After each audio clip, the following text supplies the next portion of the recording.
Welcome back to the Extra Points Kickoff stream. You've seen P2Dub come on. You've seen the Smoke Show. You've seen the crew over at TNFF. Now it's time for the Vipers to take over with the whole Fantasy Points Media Group live stream kicking off right now. And I've got Major with me. I've got Kelvin. I've got Tara. And we got some awards to hand out here a little bit before the season kicks off. First off, Major, how you doing, bud? Oh, you're on mute. I just did a Matt. Awesome. I'm doing great, man. Thanks for asking. How you guys doing? Doing good. We're here. We're live. It's Sunday. It's the last Sunday before football comes to a conclusion in February. We got football. Tara, how are you doing today?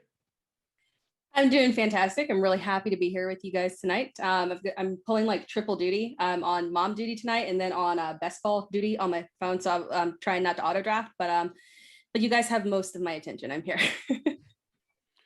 Well, when we start handing out these awards, you should just bring the kids on because I'm pretty sure they got more insight than what I'm going to provide for the viewers tonight. Calvin, how are you doing? I am doing great. Listen, there is literal chaos and destruction outside of my house. I'm in Louisiana. For anybody who doesn't know, Hurricane Ida was not kind to me or my area. I've been out all day in the yard cleaning up, but I am pumped to have a chance to sit down and talk a little bit of football with you guys and get a little bit of that off my mind. With that said, we're going to kick off these awards, but you know what? If you're tuning in on Twitter or Facebook or Twitch or even Snapface or whatever else we're going on, we're glad that you're here with us today. We're going to have a little bit of fun here, and we're going to kick this thing off here with the first award we're handing out to the dynamic duo, the best combination on any team. What kind of stacks upon stacks upon stacks? Calvin, who's your number one stack this year going into 2021? Who's going to be the best stack? The best stack in the league is going to be Russell Wilson and DK Metcalf. Russell Wilson is finally going to have an opportunity to not just have an offense for half of the season like he's had before. Shane Waldron has done a great job building an offense that's not just play action and run. That is what he's been used to here recently. It's not just play action, deep shot, or run. He has built an offense that is much more complicated. If you listen to any of the comments and the interviews that's been talked about, they are very excited. DK is super pumped about what this offense is going to mean and do for him. Russell Wilson is going to have 575 pass attempts, 600 pass attempts this year. A lot of those are going to go to DK, and he has the skills to produce, unlike many at all in the NFL. Tara, what about you? Is this true? Is Seattle the best stack here? Is the Wilson DK the best stack out there? I don't hate it, but my stack, and I do have a lot of Russell Wilson this year, but my stack is Rodgers and Adams. I don't Homer. feel, you know, Homer. it is not a homer when it's true. It's Davante Adams. I mean, so first of all, Davante Adams, arguably the wide receiver one overall, period. And, you know, what makes them the perfect stack for me is that, yeah, you know what, Mahomes is probably, you know, is Mahomes going to be QB1? Is it probably going to be, if it's not him, you know, Kyler or Josh Allen? But what I love about that stack is that it's money because you don't have to draft Rodgers early on. You can literally wait until like the 6th round to get him, maybe late fifth. But from that perspective, that's why I love it, because you're getting a top end wide receiver and a QB who can be QB1 MVP, and you don't have to pay that price. So that's why I love that stack. Major, do you agree with either one of these two right now? I absolutely do not agree with either one of them, because I'm got to go up to Buffalo and give it to Josh Allen and Stephon Diggs. We all kind of threw Allen away after his performance the first couple of years, but as soon as Diggs came, it like ignited a whole new player. He's primed to be MVP this year, and I think the offense, they're going to open up a little bit more and let him throw the ball due to the lack of running backs in that organization. But yeah, I'm going with Diggs and Allen, man. You know what? It's really hard to argue with any of those choices there, but I'm going to tell you all right now, y'all are wrong. Okay. The number one stack is the Mahomes Kelsey. And this is coming from a Raider. By the way, Major, you sound smooth on that mic right now. I am loving your words. I'm like, it's almost like giving me a false sense of security listening to you. It's like, okay, I'm digging it. I'm feeling it. But it's got to be Kelsey and Mahomes. We're looking at this here, and I'm a big fan of value-based drafting. And the biggest thing for me is when you look at last year, the drop-off from 1 to 3 at the tight end position was the same or equivalent to 1 to 29 at the wide receiver position. When you're getting that much of it, I mean, seriously, Kelsey and Tyreek Hill were literally one spot away from each other when it came to scoring in PPR. If you can get yourself a positional advantage like you have in Kelsey, I know Calvin's nodding away because I know he's trying to get Kelsey in the first round in every draft because of that drop off in production. You got Kelsey, and then it's like a 20 to 30 point drop off. Then it's Waller, and then it's a huge drop off. And who knows, maybe someone else pulls a Robert Tonyan or a Logan Thomas type season. We don't know what that tight end position is going to look like. So give me the security of the Travis Kelsey here. And, we look at these numbers, 93% clutch rate last year, Travis Kelsey, again, 5th in receptions, 5th in touchdowns with 11. And he also was 2nd in the league in yards, only behind the aforementioned Stephon Diggs. So you get yourself a tight end who is number 2 amongst all pass catchers. This is an easy one for me to go with. But you know what? Speaking of me, we're going to go to the next award here. We're going to go to the It's Not Me, It's You award. The player you refuse to draft in all your drafts. I know mine's pretty obvious. We're going to get to that a little bit, but I'm going to start with Tara. Tara, who's the one player right now who wins your award for, it's not you. Yeah, you know what? It is you. It's Miles Sanders. Unfortunately, I have taken him in approximately 0 drafts. I'm sticking to my guns.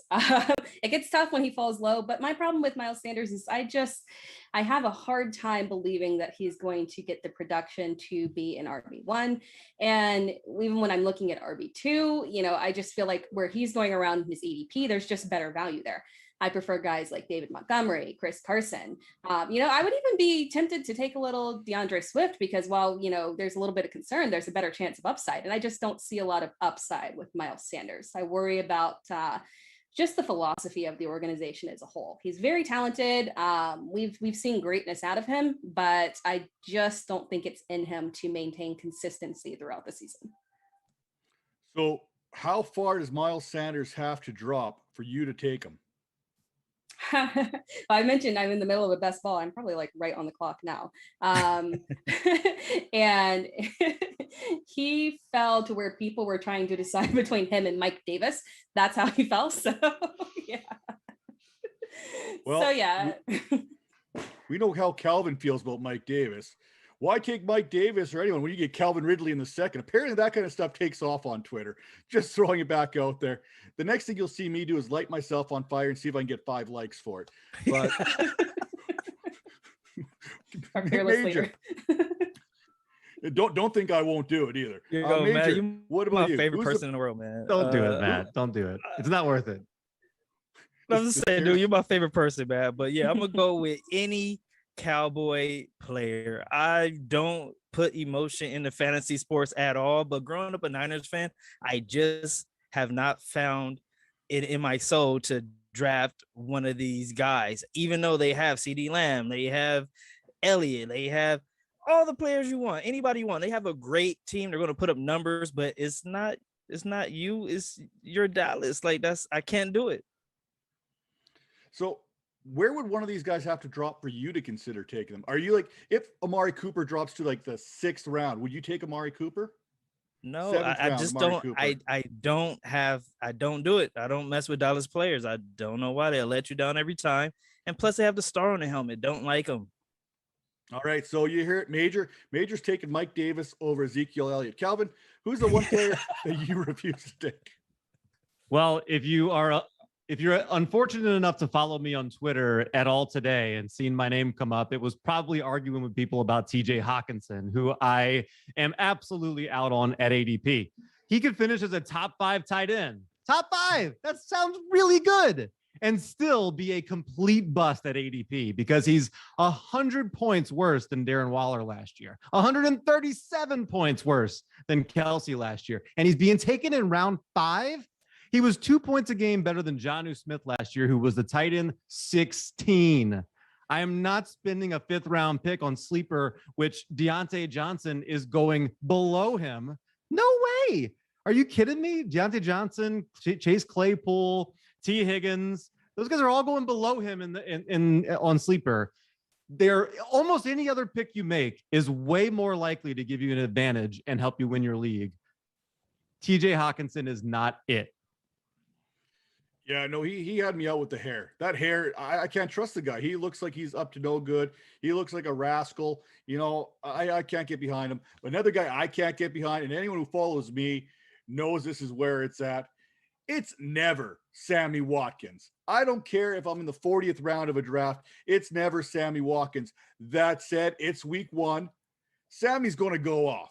Okay, let's call it the way it is. It's week 1. Sammy Watkins is going off. Oh, by the way, he's playing the Raiders. So that's almost a guarantee to Sammy Watkins going off. So if you got him for whatever reason, start him this week in your flex. You're going to be happy about that. After that, just discard him. You know what? If you get a trade, if someone will give you an old half-eaten sandwich, take it because that's the best value you're going to get for Sammy Watkins. Never Sammy. I can't go any further than that. This is a personal thing. You know what I mean? This is a personal thing between me and Sammy Watkins, and I don't want no part of that. So, Sammy, see you later. You ain't on my squad. Now, from guys that were saying see you later to guys that were like, maybe, you know what? Come here. Come. You know, who is that? I miss you like crazy player. I miss you like crazy. No singing. No, not. Please don't. Come on, Major. Please, Come on, Major. please don't. Hit those Matt. notes for me. Come Hit on, those dude. notes No. for me. Well, Let's then hear you do those it, sultry Major. vocals. You Not sing, gonna those do Major. it. sultry vocals. I'm good. Who's that, Major? Who's that player that you wish you would have drafted at some point? Maybe you got 0 shares of roster spots for this guy. Who's that guy right now? I have to go with CeeDee Lamb. You heard my previous answer with the Dallas Cowboy players, but I think CeeDee Lamb is going to have a monster year. He's going to move into that wide receiver 1 position on that team. Dak is back, and I think he's going to throw the ball all over the yard. So look out for CeeDee Lamb to outperform his ADP and maybe even creep into that top 10, top 5 talk at wide receiver. Okay, Major. Now you're confusing me more than like a 2-headed toothbrush here right now. Yes. Okay, so you say you're never drafting a Cowboy, but you wish you had a Cowboy on your roster. Calvin, help me out here. Does this make I'm any deep. sense? Is this like I'm losing my mind here? Like blowing away here. Major, you got to go into this a little bit more. You got to explain this. Are we in some kind of weird kind of vortex of some sort? I don't even know if that's a thing. I get it. I don't think it's that weird. I think it makes sense. He's saying he doesn't want Cowboys, but who's he going to miss out on? It's going to be CD. So he thinks CD is going to be good, but he's missing out on him. I think I got you, Major. You complete me. Yeah. You know what? I gotta get some kind of sanity here. Tara, please. Who's that one player for you? Who's the one you've missed out on every draft that you wish you had? You know, before I go into it, I just want to say that I queued up Sammy Watkins as you were speaking. So yeah. Now, granted, it's in best ball, and I'm like, 19 deep, but but I just wanted to point that out. That's right. Hang on. Let me see here. We are on this. How do you remove someone from a stream? Google. That's funny. But to answer the question, it's Najee Harris for me. It's not that I was avoiding Najee Harris in drafts, just I felt myself wanting to go with more stable options at the spot that he was being drafted. Like I was even into taking a Joe Mixon first, because I know, even if he, granted, if he stays healthy, I mean, he is an RB1. And so I was, kind of tending to go more towards those guarantees, but I feel very confident now as the preseason has progressed. And as I just look back over the numbers, I feel very confident that Najee Harris is going to be an RB1. I think that the opportunity there for him in Pittsburgh is amazing. He's going to get all of the volume. He is, and if you look back at the games with last season with James Conner, when James Conner was healthy and actually on the field and getting these carries, he did very well. Like he had really good numbers that you would expect from a lead running back. And so, anticipating Najee Harris stepping in there, I don't have an offensive line concern. He's the type of player that can overcome that. So for me, I'm very sad that he's not going to be on so far any of my rosters. Tara, can you tell me what university Najee Harris went to? I'm a believer aside from Eddie Lacy, I'm a believer in Alabama running backs. So I will say that I'm good with Alabama running backs. Give me Homer. give me give me all of the Alabama running backs you can. I like Alabama receivers. I just don't like Alabama quarterbacks. Okay, except for Mac Jones. I maybe like slightly kind of believe in him, but we'll get to that. Coming around. It is. I love when a Clemson fan starts to realize how the greatness that is Alabama. Now, if we can get someone over here, speaking of Homer, how about that LSU UCLA game last night there, Calvin? Listen, you take an LSU team that's had to be displaced for the last week and put them in a game against UCLA like that. And no, fire Ed Orgeron. He had one good year because Burrow was awesome and Joe Brady was here. He's bad. He was bad before. He's bad now. Get rid of him. You know what? Shout out to LSU for getting together and doing that. Shout out to Tulane. They went into Oklahoma, and I thought they were going to pull that game off. They looked really good. This is a team that was displaced as well. They had to practice at Alabama. They had to go somewhere else before the big game in Oklahoma. So they moved around as well. So shout out to those teams. But Calvin, who is that one player that you wish you had on your roster right now? You had an opportunity to draft. I think we're all going to wish we had more Kyle Pitts. I think we're all going to wish we had bought in more. I think, this is a guy who, we're comparing him. We're like, oh, I don't know, because look at rookie tight ends. And he's just not that. You cannot compare him to rookie tight ends. Only tight end ever to be a finalist for the Blitnikoff Award. Only one ever in the history of college football to be a finalist for that award. He's different. He's not the same as these other ones that are being compared to. I don't care what their position says. I don't care what the draft capital was. He is going to be in a role. I don't remember the stat. You might remember the stat that Bo had the other night. I was listening to you guys about him catching 100% of his red zone targets. What? All he has to be a top 5 tight end is going to be in that top tier. Probably not. Can he be top 5? Yeah, because you know what? Robert Tonyan was last year on 57 targets because he scored 11 touchdowns. You think Kyle Pitts can't do that? He absolutely can do that. I think we're all going to wish we had more of him. Well, you mentioned that he is the only tight end to be considered for the Blitnikoff Award ever. But is he really the only wide receiver to ever be considered a tight end? That's the question I pose back to you.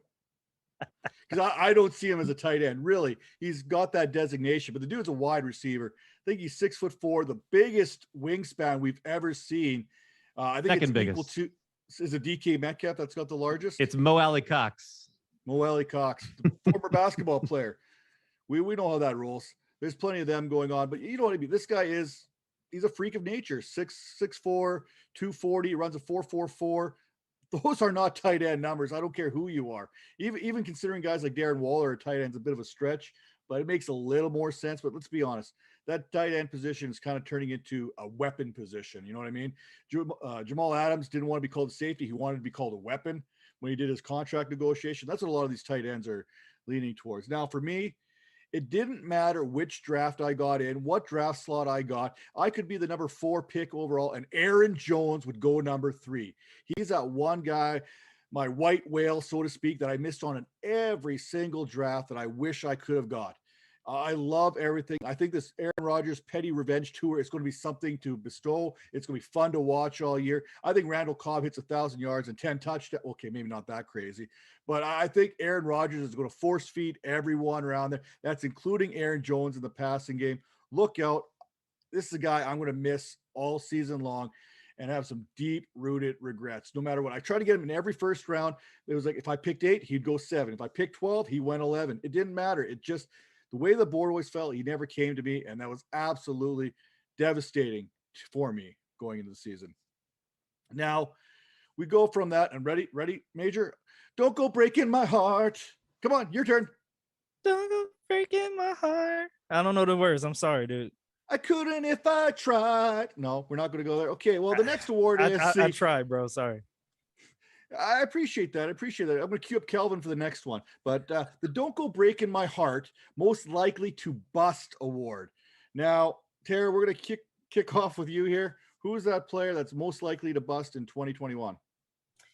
Sadly for me, it's Juju Smith-Schuster. My problem with it is that, I'm firmly in the belief that Deontay Johnson he's just the wide receiver one, and the targets aren't going to change. He's still going to be the main target hog. So he's got that position locked down. And then when you get to that number 2 position, I think that Claypool is going to make a leap.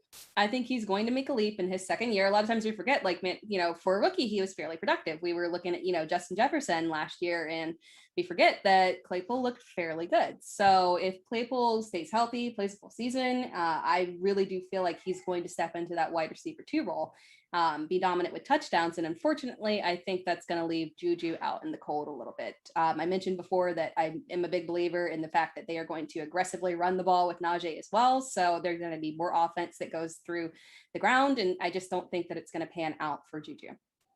Now, for Juju here to be considered a bust, does he have more value in PPR than standard for you? That's a good question. No, because I worry that it's the targets that are going to go away. So for me, I'm not giving him the upper hand in terms of PPR. Now, I don't have this as my bold prediction, but I think there's legitimately like 5 different teams that could all house 3 1,000-yard receivers as the season goes. I think Pittsburgh's one of them, along with obviously Dallas. They could be flirting with that. Cincinnati could be flirting with that. There's a few teams. There's 5 of them that I think could have 5 1,000-yard receivers. Tampa Bay, they talk there. So I'm going to move this next question here. I'm going to send it over to Calvin here, kind of segue that nicely. Who's the one player or multiple players that are going to bust for you? Well, I'm going to actually pivot a little bit from what I had earlier. I'm going to say Myles Gaskin. Myles Gaskin is the one that I think is most likely to bust. We are just expecting him to have this workload, and the coaching staff has been very clear. It's going to be a 3-headed monster there. And wherever he's being drafted, it's going to be too high because Malcolm Brown is always a nuisance. Always. Go back to every year he's played. His 5 touchdowns, even in 20, whatever that was with Gurley, was just a nuisance. Like you hated seeing Malcolm. You're like, oh yeah, touchdown. And it was Malcolm Brown instead of Todd Gurley. And then last year, he was a nuisance at the beginning of the year. He does something that coaches like. I don't get it. Maybe you don't get it. Twitter doesn't get it for sure. But he definitely does something coaches like. He gets the ball. They trust him. He's going to get more work than you think. And Salvin Ahmed looks good too. So I just don't think he's going to get the volume that we want. So for those tuning in, I actually got a show sheet going on here, and someone went off the show sheet, and it wasn't me. So congratulations, Matt. I know. I'm staying on cue here. I love this. This is not natural for me. What else is not natural is if you're watching this, my mustache is actually absorbing all the lighting that I've got going on here and leaving like a nasty white thing going on here. So I apologize for the reflect. Like now my face is red. Like we're like a chameleon here going on. So I'm going to change my color about 4 or 5 times. There goes again. But Major, where are we going here on this one here? Who's that one player you're considering most likely to bust? Man, I could watch you all day, Matt. You're like my favorite person to watch on the internets, man. But I'll have to go with Jerry Jeudy at no fault of his own. 2 main reasons. One, you have a crowded receiver core there. You have Sutton, who's a target monster. You have Noah, who's coming into his own. You have Helmler, who's an athletic guy all over the field. I don't know if there's going to be enough opportunity for all those guys to thrive. And the biggest reason is we don't know who the quarterback really going to be. Yes, they gave it to Bridgewater, but we all know this is going to be a revolving door all season. So I just think they need to figure some stuff out there at the quarterback position before Jeudy is relevant in your fantasy hearts, I guess. So to play the devil's advocate here, if we go to Teddy Bridgewater, let's go hypothetically speaking, Teddy gets that job, he holds that job, he does an admirable in that role, and we don't have to worry about Drew Lock stepping in there. Teddy Bridgewater in Carolina last year had himself 3 top 24 receivers that he was able to keep going there: DJ Moore, Robbie Anderson, and Curtis Samuel. Now, I'm just playing the devil's advocate here. We got Cortland Sutton, Jerry Jeudy, and Noah Fant. Is that a downgrade or an upgrade for Teddy Bridgewater as far as weapons are concerned? Athletic wise, I think it's an upgrade, but those guys are all young. We seen Sutton, we seen what he can do before he got hurt. Guy's an all-star. I think I said Noah's like one of the most athletically gifted tight ends in the game right now. And you have Judy, who's killing it. I mean, if you follow him on Instagram, you see his workouts. The guy looks like he's motivated and ready to go. But again, I just don't have that much faith in Bridgewater. I can't even tell you why. I just don't. You know what? I'm going for a big dog here when I'm talking about my biggest bust here. I'm going to go with Dalvin Cook, and it has nothing to do with his talent. There's zero concern about his talent, zero concern about the game script, whether they're trailing, whether they're ahead. He's going to get the ball. My concern is shoulder injuries. You know what? When we're talking about surefire guys that we're drafting the first round, we need to hit on that in our fantasy drafts. We need to make sure if you cannot win a draft in your first 2 rounds, you cannot win your league in the first 2 rounds, but you can lose your league in the first 2 rounds. We've seen it. We've seen some people in the Scott Fishbowl post some of their injury history and stuff that's going down right now. And you're like, yeah, they're done. They need to work that waiver wire. They need to work it hard. They need some things to bounce right for them. But if your top pick, especially if it's their first or second pick, and he goes down with an injury, shoulder dislocations, Major, you played a little bit of running back in, Division 2 or whatever that number is. Yeah. You have a shoulder dislocation, it's always going to be there. You know, I've had that. I've had surgery and everything, so it's always there. You're absolutely right. Every time I would hit, block, it always popped out. So, yeah, it's always messing with you. So, you know what? I hope he stays healthy because he's a phenomenal talent out there. But there's a little bit of a red flag when it comes to injury. And that's one of the reasons I've kind of been pivoting from him early in drafts. When he comes to me, you know what? Any running back can go down. We've seen it. We've seen lots of carnage at that position, unfortunately, right now. But for me, to be a bust, you have to be in that first round. And to be a bigger bust, it has to be early where it's going to really derail your team. And I think where Dalvin Cook is going, pick 1, 2, or 3, depending on your format, there's a huge opportunity to not meet expectations when you're drafted that high, whether it's injury or not. It's very easy to miss that. A couple games is all it takes. And all of a sudden you've gone from RB2 where you're projected to RB10, which then is like, oh man, that's not so great. James Robinson just outscored you, by the way. James Robinson for 2021. Moving along, most underrated player. Now I see Calvin, we mentioned this guy already on the show. Calvin, who's your most underrated player? Thanks, Major. It's Jerry Jeudy. He's the most underrated. He's going off as a wide receiver 31 right now. That is way too late for a guy who is one of the best target separators in the NFL. I don't care about the drops. Forget the drops. The drops are completely meaningless in terms of fantasy. He's looked incredible. He's one of the best talents. Like just watch him run routes. I know we got a really cool route from Cortland Sutton the other day. Awesome. Jerry Jeudy does that all the time. And when you watch him, like he's just a great rookie season. He's going off as a wide receiver 31. My prediction is in Dynasty, DLF's ADP, he'll be top 12 next year. I think he's 100% going to be a breakout superstar in 2021. All right, over to you, Tara.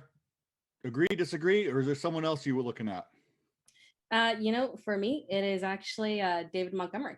I am a huge believer in David Montgomery. I know a lot of people harp on him for the end of his season, last season being the back half being very easy schedule. But I mean, from my perspective, I don't know why we harp on guys from, he did so great with an easy schedule. That's what we want. Not every running back can do great with an easy schedule. So for me, I want a guy out there as my RB1 who's someone who I know can perform when he has the opportunity and when he needs to.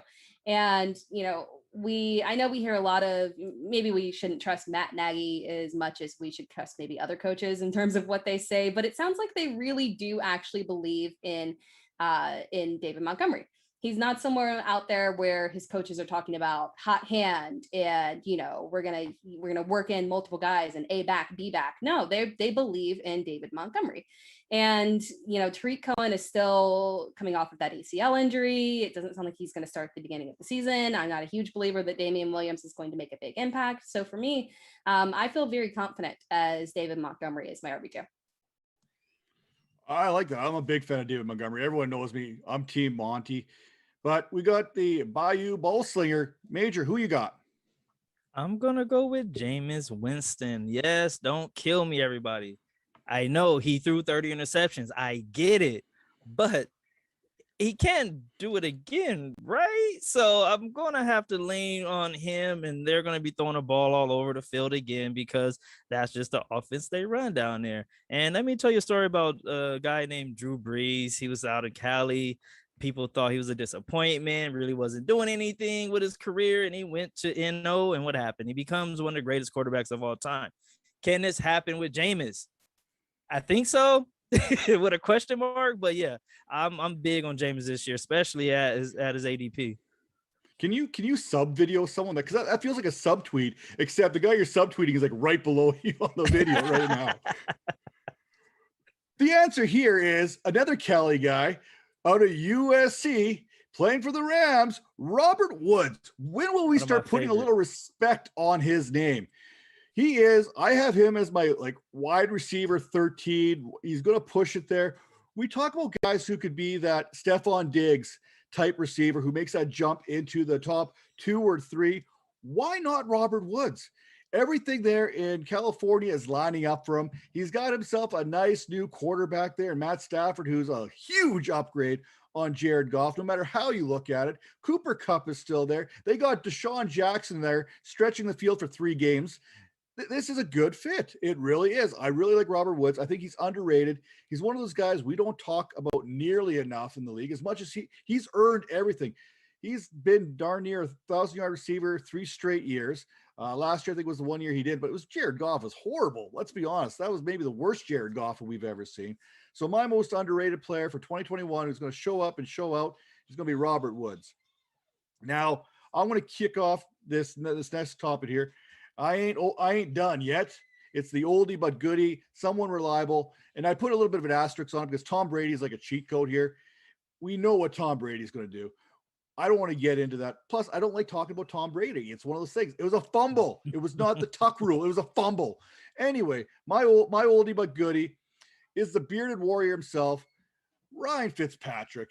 We know there's good Ryan. We know there's bad Ryan. We've seen all kinds of Ryan Fitzpatricks. There's no reason to believe we're going to see some bad at some point. It's going to happen because, Fitzmagic runs out of that little angel dust every once in a while. But let's be honest, he's got some weapons there in Washington. Terry McLaurin's there, Antonio Gibson, Diami Brown. These are some weapons that he's going to be able to get that ball to. Curtis Samuel, we haven't seen him yet. I don't even know if has anyone seen Curtis Samuel? Is he even around? Like, is he playing? That's a great point. That's a great point. He's getting paid, so kudos to him. But like I said, last year, top 24 wide receiver in Carolina with Teddy Bridgewater. Well, receivers don't get blamed for interceptions. So, Ryan Fitzpatrick, I would think would be an upgrade at the position. So give me Ryan Fitzpatrick as my oldie but goodie here. I'm going to pivot over to you there, Major. Who do you got as your oldie but goodie? I'm going to go with Adam Thielen as a wide receiver over 30 years old. I mean, all he does is score touchdowns. It seems like the older he gets, the more touchdowns he scores. Even with Justin Jefferson there last year or the year before, whatnot, he still put up touchdowns. So I love him. He's just the old guy that keeps on ticking. I can't. You know what? I think he's another guy like Robert Woods. We don't talk about nearly enough. We don't appreciate him enough. And then when Justin Jefferson came by, we kind of forgot about him altogether.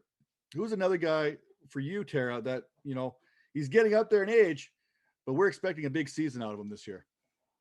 When I saw you pick Ryan Fitzpatrick, I totally would have done that because I completely agree with you.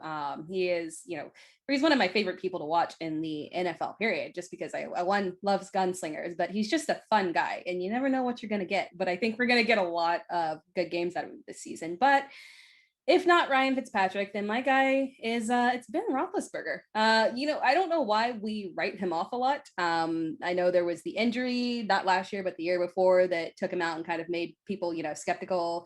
I know he looks a little aged and, maybe mechanics going down a little bit, but the production that he had last year, even if it was a little shaky visually, it ended up great on paper. And I anticipate that it's still going to end up the same way. It's very possible. If you look at his numbers from last year and you add in the extra game this year, it's very possible that he could be at 4,000 yards and over 30 touchdowns again. And, I know I downed Juju, but that wasn't to down the offense as a whole, just that I think Claypool is going to make a leap, but I really believe in Deontay. But a lot of people, firmly believe, I think you mentioned the possibility of them being a 3,000 yard receiver group. A lot of people feel that way, but yet we don't feel, it doesn't really translate over to who's going to be getting them that ball. So if we all believe that they're going to be very productive receivers, I think we got to believe that Ben's going to be a productive quarterback. Well, yeah, I've never been accused as being a smart man by any stretch of anyone's imagination. But if I got 3 receivers at 100 or at 1,000 yards each, that's 3,000 yards. Projections don't really favor this, but 1,000 yards then spread out between Najee Harris, Eric Ebron, Pat Fryermuth. You spread these. James Washington's going to get a few. It's not hard to imagine 4,000 yards being easily attainable by Big Ben. Now, Calvin, do you have someone who could possibly get 1,000 yards, or am I just kind of pushing that envelope a little too far on this one? So I agree with Tara in that I think you immediately chose the best one, which is Ryan Fitzpatrick. I would have absolutely chosen him. But instead I went with another guy who is ancient at his position at 33 years old, and AJ Green, who, if he can stay healthy, and everything says he's going to return to practice this week, which is great, then he could be that reliable option for Kyler Murray in a high power offense that's going to throw the ball a ton. And if he gets he commanded over 100 targets last year. If he gets over 100 targets this year, he's going to be old reliable. And those are going to be hopefully better targets. He wasn't very efficient with those that he got last year. But look, AJ Green is one of the best talented wide receivers to come into the league in the last 15 years. I think he still has a little bit left in the tank. Well, hopefully none of these guys fall asleep on the field due to old age. And I can say that because it's almost my nap time. Let's be honest here. But now we're going to pivot again.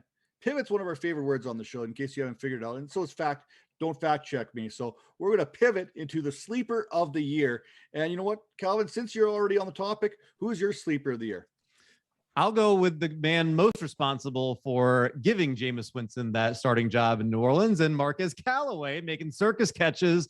And listen, you can say it's preseason all you want. Go look at the names of the people he beat in coverage in both those weeks against Baltimore and against Jacksonville. I know it's Jacksonville secondary, but those are good cornerbacks. I know Matt knows a ton about the defensive side, but those are real players that he was beating. Those are not just third string guys that are going to be off somewhere as a car salesman. He was a legitimately good wide receiver. He looked when you say center point of an offense, I'm not sure that even fully encapsulates what he was to this team when Alvin Kamara not out there. Now, what happens when Kamara gets out there? I think it helps him. I don't think it hurts him at all. I think Jameis Winston is much more likely to throw the ball more. So if you want to say, what helps this team? Yeah, it's going to help, Marquez Callaway in his fantasy production with him there, as long as he can hold on to that. But even if he doesn't, Taysom Hill targeted him on basically every pass play that he wasn't throwing to little Jordan Humphrey. So it still is a good thing, regardless of who ends up as quarterback here. I like that because Jameis YOLO Winston, he's got that history. Mike Evans, throw that up there, hope for the best. Marquez Callaway is that next progression there for receivers for Winston going forward. Now, Tara, I love your pick here. He's usually my pick for everything. So I'm going to send it to you. Who's your sleeper of the year?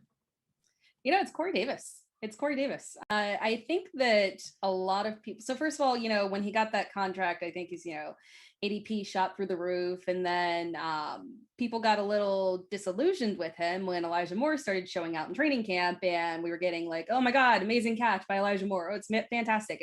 And he looks great. And that's wonderful. But looking at preseason and looking at Zach Wilson looking pretty good in preseason, and he seems to have a really good connection with Corey Davis. They look fantastic together. They had one preseason game where they connected for 4 receptions, for 70 yards.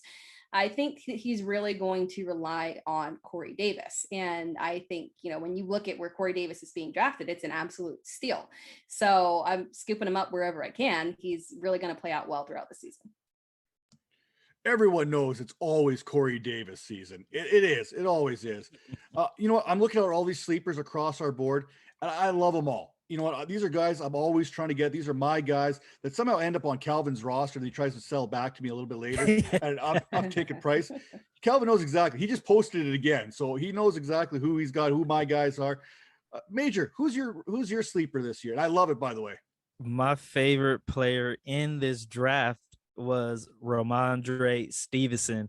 Yes, I know we're supposed to stay away from New England quarterbacks, but with Sony out the picture, it left a huge void and a lot of carries in that offense. And it looks like he's going to be the goal line back as well. So you're going to get those points. So people are telling me during the draft time, he's way too slow.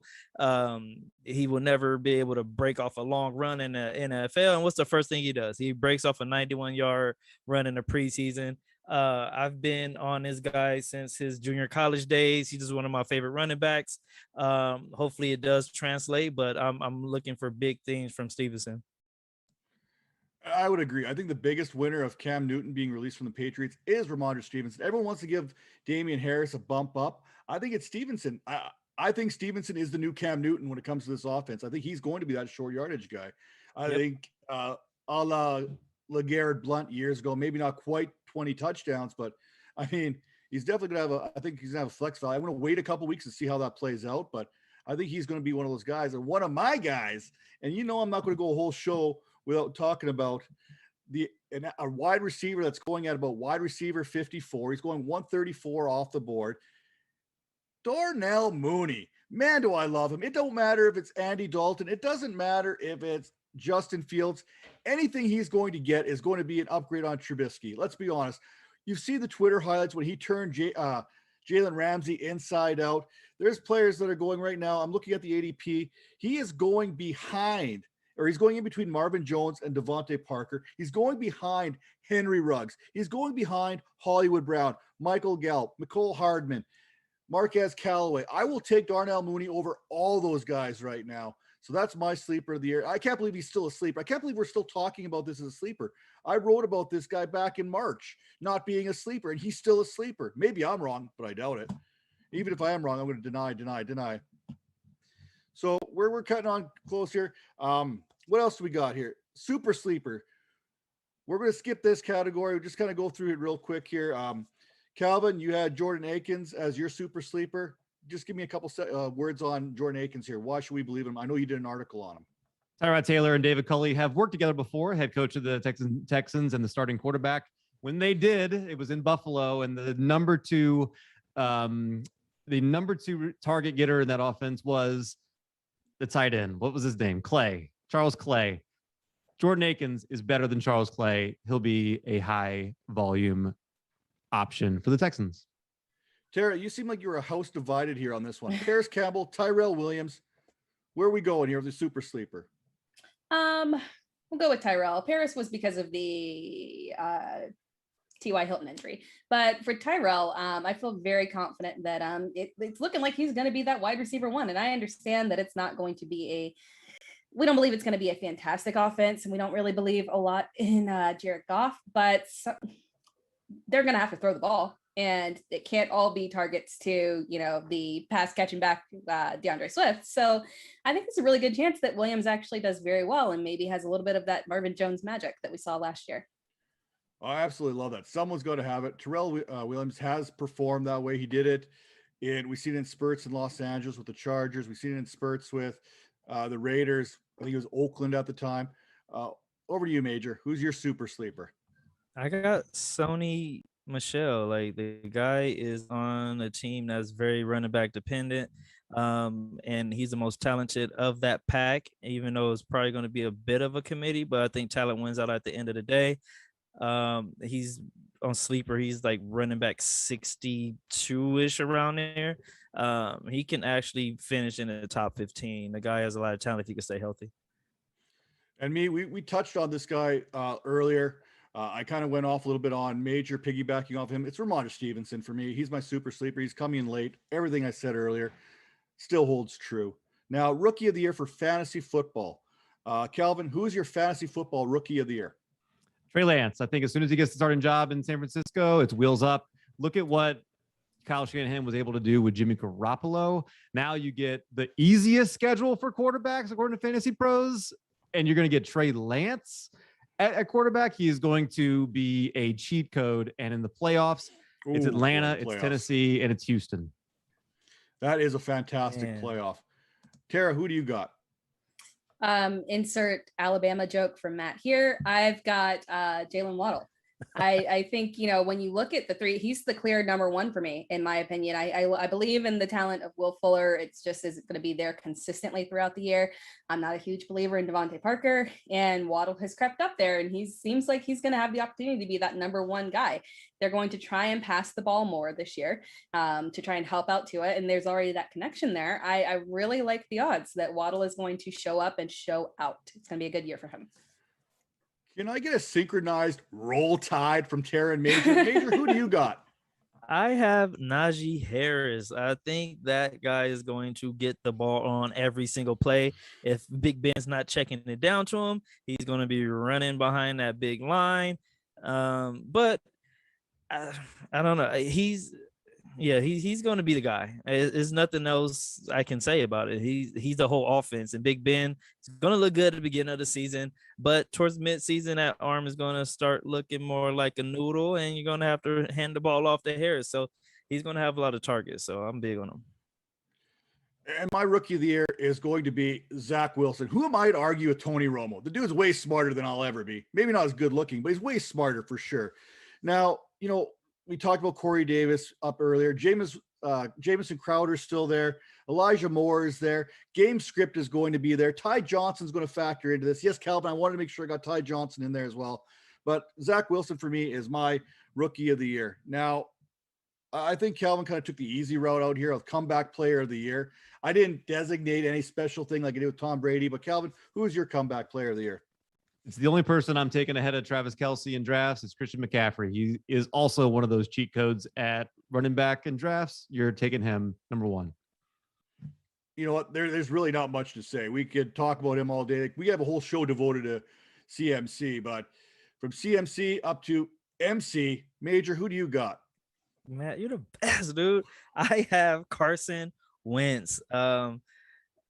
I just feel bad for him. I want him to do good. Like, the guy's had the worst luck of any player ever in history. Like, every time he gets it going, something happens and the team wins a championship, and he gets beat out by some rookie. It's always something with him. And like, we had COVID earlier this year. We had what else? He almost got threatened with a season-ending injury, but looked like he's back. He's off the COVID list. I think he's starting week 1. They have some good young receivers out there. He's back with his old OC when he had his, most success. So I see him like balling out this year, man. Comeback player of the year. Comeback player of the year over to you, Tara. Who you got balling out? I think I went with the real obvious one. It's Dak. I think it's Dak. I think he's going to be healthy. I think they're just being precautious, and I think it's going to be a fantastic year for him. The offense is going to have to throw. They improved the defense a little bit, but they're still going to have to put out a lot of volume, and he's going to do that. I believe that Amari Cooper is going to be I believe that Amari Cooper will retain his top 15 status. I think that CeeDee Lamb also might be able to reach that. So again, it's a situation of a really fantastic receiving core and going to likely have a very fantastic quarterback as well. I love, you know what? It's hard to argue with any of these guys right now, but CMC played like 3 games last year. Dak played a handful of games. Wentz played, he was in some games. I wouldn't call what he was doing playing, but for me, it's Cortland Sutton. The guy played 1 game, tore his ACL, and give him a little bit of consistent play with Teddy Bridgewater. He's going to be up there. He's going to flirt with 1,000 yards. Back in 2019, 72 receptions, 1,112 yards, 6 touchdowns, and that's with Drew Lock. And we've seen Drew Lock throw the ball. So give me Teddy, and I'm going to go on there. Breakout player of the year. Back over to you, Calvin. I mentioned Trey Lance earlier, and I mentioned, what Kyle Shanahan was able to do with Jimmy Garoppolo. Think about what he's been able to do with a running game without a dual threat quarterback, and now put that pressure on a defense and give Trey Sermon 15, 20 touches a game. Whew, he could be awesome. I would love to see that. I hope it happens. I think it will happen. Don't forget they traded up to get Trey Sermon, and if they do, he's going to be awesome. Opportunity is the best availability. You see, availability is your best everything, you know what I mean? And he's available, but is he going to get that opportunity? That's where I'm kind of going on. They still believe in Mostert there. But let's be honest, Trey Sermon is the more talented of the two. Speaking of talent, Tara, are you sure you don't want to say Roll Tide once? Who do you got here as your breakout player?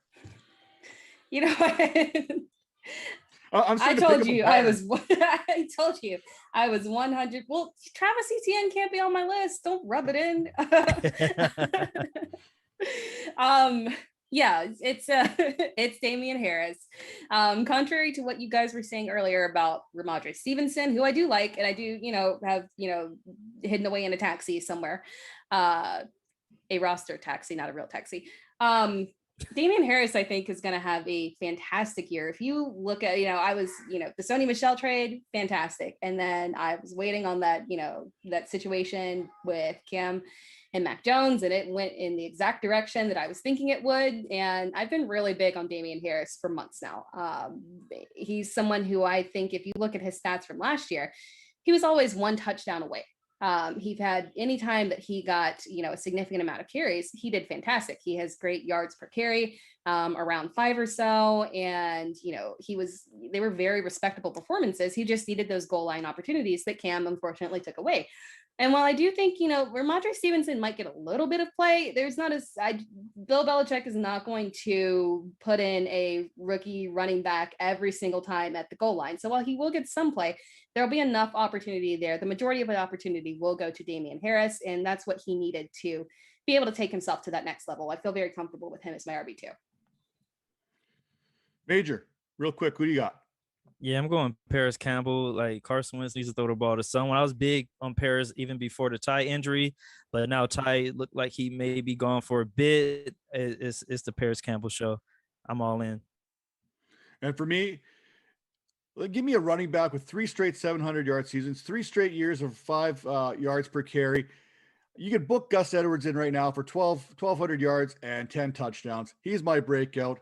Nothing more to say. Mic drop on that category. Now, 2 more categories left. We're trying to squeeze them in here, trying to get our full 60 minutes as quickly as we can here, which is fantastic. Fantasy football MVP 2021. Let's start with you, Major. Who you got?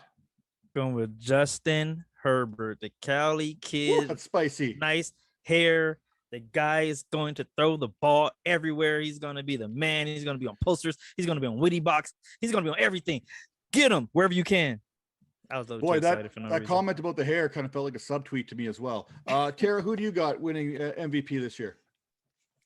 It's Kyler Murray. It's the, aside from Aaron Rodgers, he is the QB1 of my heart.